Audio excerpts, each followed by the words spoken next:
di kebun tetangga, saya bagian produksi. Halo, kenalin saya Wiwi. Di kebun tetangga saya memanage kegiatan-kegiatan. Halo, saya Fiza. Saya di kebun tetangga sebagai apa ya?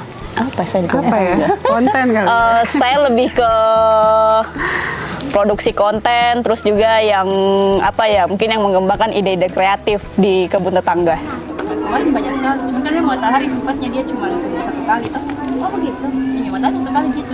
Oke, jadi kebun tetangga ya. Kebun tetangga itu satu kebun urban yang ada di Goa. Jadi di sini tuh kita bercocok tanam sesuai dengan kebutuhan yang dibutuhkan oleh rumah untuk kebutuhan produksi. Misalnya adalah cabai gitu, terus bayam, kangkung. Jadi yang kita penuhi adalah kebutuhan rumah dulu gitu. Dan tanaman-tanaman yang kita tanam adalah tanaman-tanaman lokal yang ada di sekitar kita. Itu yang kita kembangin untuk bisa mengembangkan pangan lokal mungkin bisa ditambahin sama Fiza atau Mbak Ulan mungkin. Oh, cari aman dilempar. Iya. Masa gitu? Kalau mungkin dari saya, kalau kebun tetangga itu mungkin apa ya? Kita tuh tukang kebun yang tapi manggil orang berkebun bukan dengan hanya sekedar berkebun gitu kan, tapi kita tuh mengajak orang berkebun tapi menyelipkan unsur-unsur kesenian mungkin di dalamnya ya, atau juga membawa isu-isu lingkungan, membawa isu kesetaraan, membawa isu ekonomi kreatif, tapi dengan kegiatan-kegiatan yang di dalamnya ada entertain seperti yang reguler kita lakukan itu, kita ada namanya masak bareng tetangga. Nah, dari masak bareng tetangga itu kita memperkenalkan bagaimana kebun tetangga sendiri memaksimalkan hasil panennya yang diubah menjadi apa ya?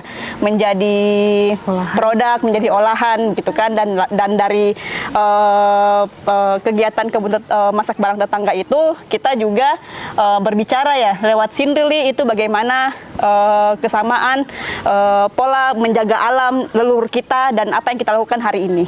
Seperti itu. Dan membangun otot ini itu zat-zat yang membangun otot anak-anak. Vitamin E itu sama apa namanya? Metabolisme. Jadi antioksidan juga berbeda ya.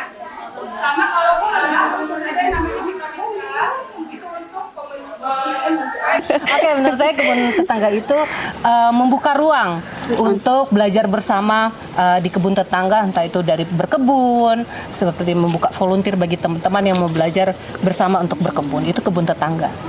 labu gitu bayam disaring gitu, tapi pas besar dia sudah nggak mau nih anaknya makan karena dia tahu bilang itu sayang. Hidroponik mungkin ibu pernah dengar hidroponik ya? Ini hasil dari tanaman cabai. Jadi awalnya kita di Bienal itu karena kita dapat DM dari Kakak Zizi di Instagram kami untuk menunjuk kebun tetangga menjadi sebagai salah satu seniman, gitu kan. Terus awalnya juga kita mendebak-nebak ini karena kan apa namanya, kita tidak ada pengalaman di kebun tetangga sendiri, belum punya pengalaman kan untuk ikut kegiatan berkesenian. Jadi kita bertanya-tanya dan mendebak-nebak kita nih mau diapakan di Bienal gitu kan. Apakah diajak residensi? Malah awalnya kita pikir orang Bienal yang akan residensi ke tempat kita ya, gitu. Ternyata di pertemuan pertama malah kita yang akan berresidensi keluar, kita yang akan apa namanya, kita yang akan belajar keluar gitu. Itu.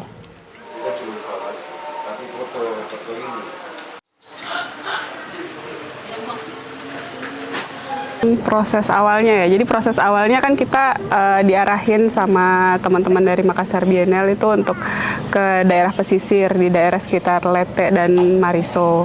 Nah awalnya itu kita observasi dulu ya gitu, cerita-cerita lepas sama ibu-ibu di rumah susun, terus keliling-keliling kampung di Mariso, terus jalan-jalan juga dan juga ngobrol sama ada salah satu teman namanya Salma dari sekolah pesisir itu hari gitu. Jadi awalnya kita observasi dulu, kita lihat dulu kira-kira mana bagian yang menarik yang kira-kira bisa dihandle sama kebun tetangga untuk residensi gitu. Itu awalnya kayak gitu.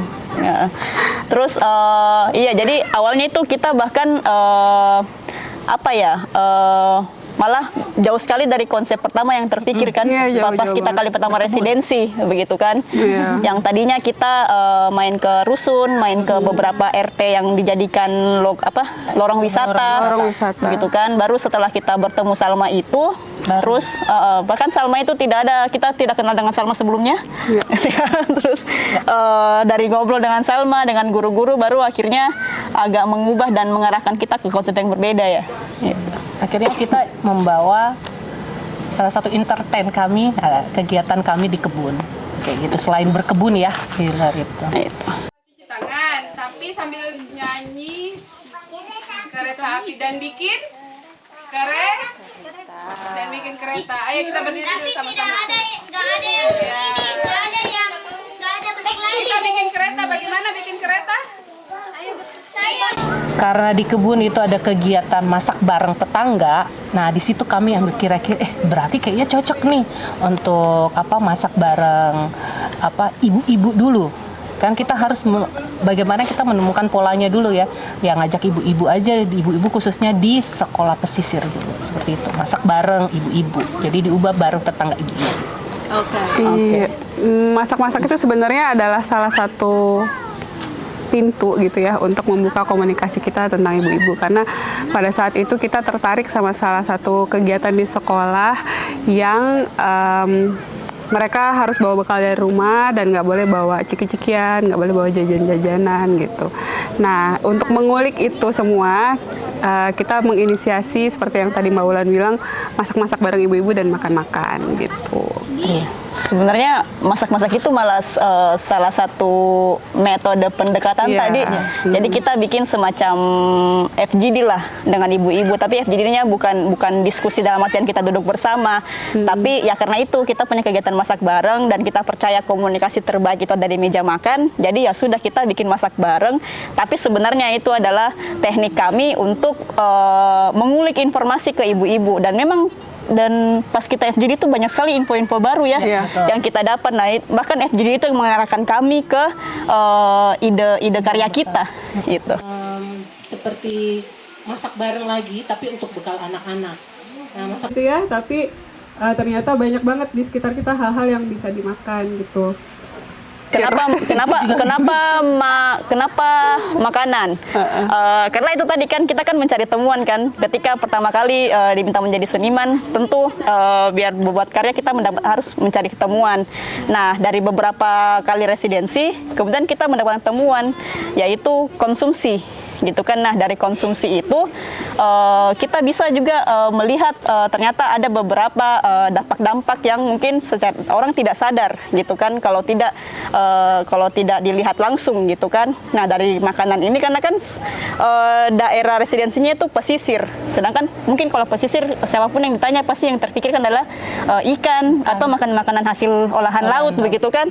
Nah, tapi pas kita ke sana malah kita tidak menemukan makanan ikan ya. Gitu kan, dari yang kita lihat di bekalnya anak-anak atau di anak-anak sekolah atau di warung-warung mungkin ya. Itu bukan dominan olahan ikan. Jadi pertanyaan ketika kami residensi, ikannya kemana begitu kan. Nah, terus di situ kami mencari tahu ini kenapa bisa ikannya tidak ada. Nah, ternyata memang ya itu menjadi temuannya. Lalu itu yang kami olah begitu, dari melihat satu piring kotak bekal, kemudian kita turunkan dan kita cari tahu kalau apakah memang kotak bekal ini berubah isinya, apakah memang karena manusianya atau daerahnya yang berubah gitu. Ada tambahan? Kalau dari aku ini ya, sebelum kita lanjut jadi setelah masak-masak itu, sebelum lanjut residensi, sempat baca-baca dan juga cari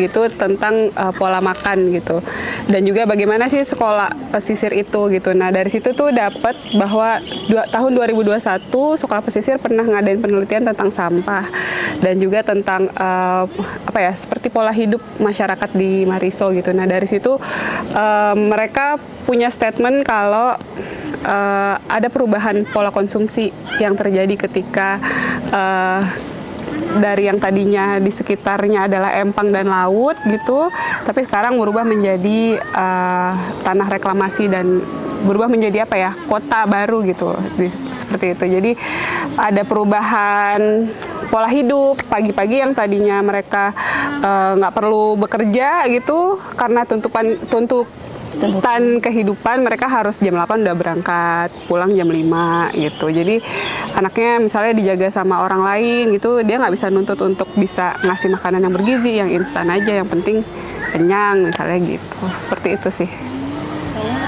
Kalau sebelum residensi kan kita tadi seperti dibilang kita masak bareng kan sama ibu-ibu. Nah di situ hasil ngulik ternyata mereka curhat. Nah curhat dari situ akhirnya dapat deh benang merahnya apa, kayak gitu. Benang merahnya ternyata mereka mengalami perubahan-perubahan setelah reklamasi. Nah, setelah reklamasi yang dulunya suami mereka itu kerjanya ada yang nelayan, terus nyari sudah ternyata berahli menjadi tukang bangunan apa. Nah, itu aja sudah mulai merubah polanya untuk makan itu sudah ketahuan. Karena yang dulunya mungkin mereka dapat ikan itu lebih gampang, gratis, bahkan dari hasil mereka mancing atau mencari, ternyata kalau beralih pekerjaan otomatis mereka membeli keluar. Nah, itu yang mungkin dilihat lagi pola-pola itu seperti itu.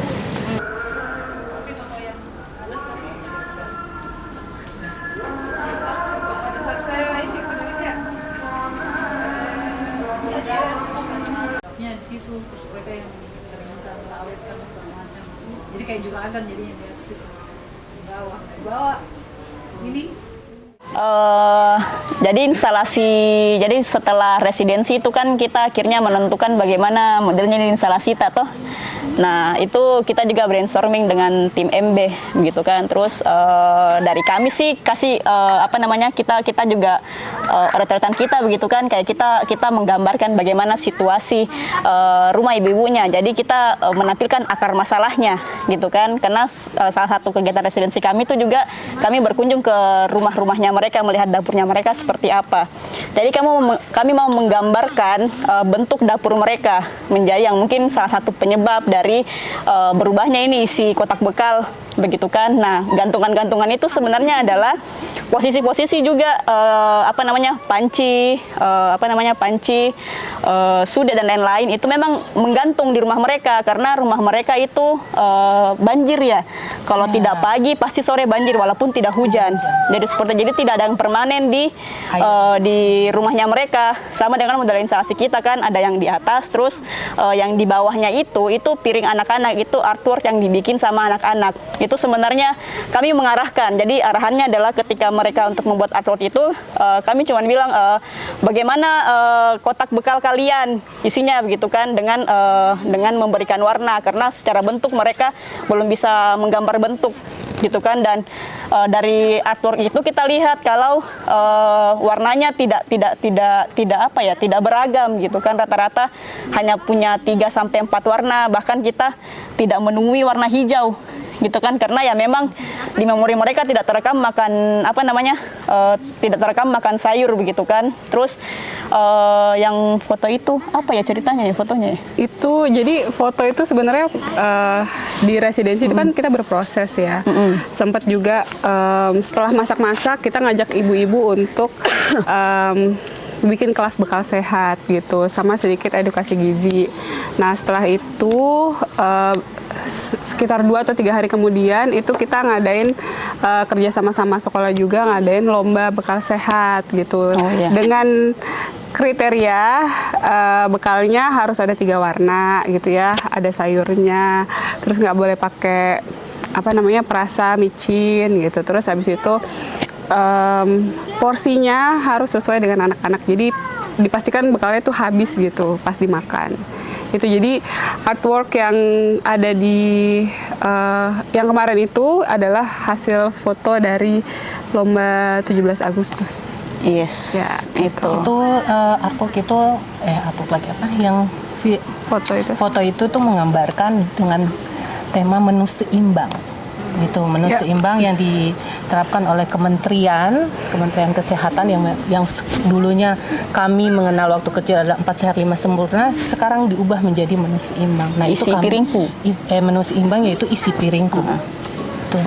Nah, itu adalah di mana semua punya untuk anak usia 2 sampai 5 tahun dia punya porsi-porsi tertentu yang ada di isi piringku.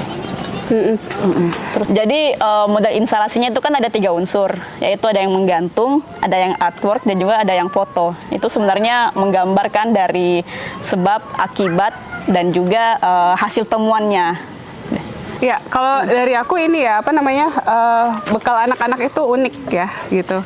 Jadi pada saat lomba itu mereka bawa bekal sayur lengkap dan lain-lain, karena memang ada kriterianya gitu. Tapi di keseharian, walaupun kita udah kasih edukasi dan lain-lain, mereka kembali dengan bekalnya yang biasanya.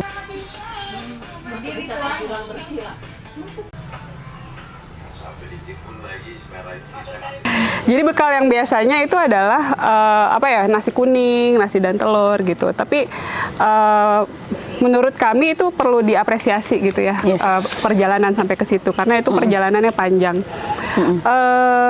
Dulu anak-anak sekolah pesisir itu bawa bekal adalah kayak ciki-ciki yang kemasan-kemasan gitu ya, coklat-coklat, permen-permen gitu.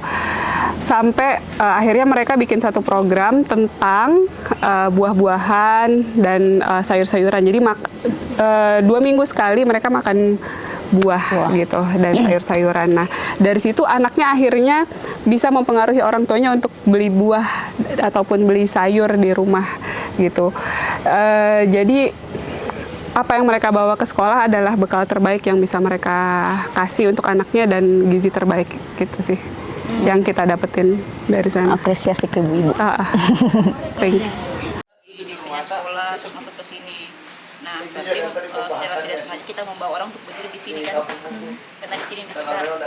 Nah, di konsep awal kita pun membentuk piramid, kesan melayang, iya, hanya mengganti digantung menjadi tapi bukan ditempel di sini, tetap ada timbul kita tetap itu.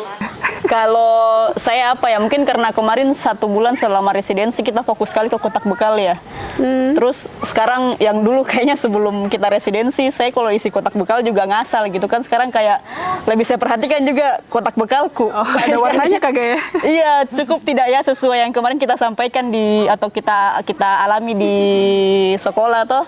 Terus ini juga saya lebih melihat ikan sebagai sesuatu yang berharga.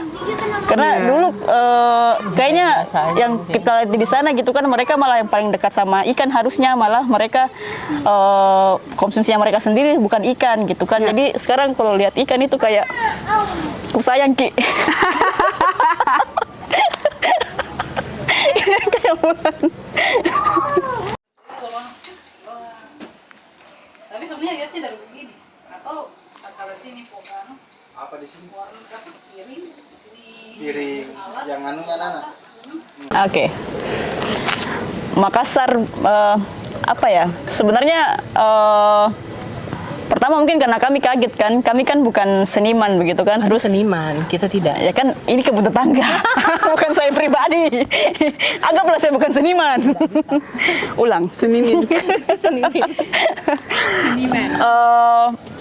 Kita kagum kan ke mereka. Juga kata begitu. Iya, karena pertama kita tidak ada di bayangan kita kalau kita akan ikut pagelaran seni yang sedunia kan, itu bienal gitu kan, terus kita menjadi satu senimannya begitu kan. Dan kita lihat juga ada seniman lain yang memang backgroundnya bahkan bukan seniman gitu kan, bukan dari seni rupa dan lain-lain gitu kan, malah diikut. Ini menurutku membawa sesuatu yang menarik lah, dan sepertinya berbeda atau ya menarik lah untuk ajang seni begitu, karena pekebun menjadi seniman. Kalau saya ternyata kegiatan di kebun tetangga yang entertain ternyata itu sudah masuk seni gitu. Ketika bertemu dengan teman-teman Makassar Biennale itu kegiatan-kegiatan kalian selama di kebun tetangga itu sudah termasuk seni. Oh, selama ini pemahaman saya seni itu harus melukis, terus mahat dan segala macam. Ternyata wah, seunik ini ya Makassar Biennale mengambil kita sebagai seniman gitu. Kulkasnya juga pakai ini, kenapa tidak dibawa aja? Ternyata selalu ada airnya pasang walaupun musim kemarau. Kalau dari aku, thank you banget Makassar Biennale. Ini kesempatan yang luar biasa buat kebun tetangga untuk bisa jadi seniman. Gak nyangka kalau kita bisa berpartisipasi di kegiatan ini.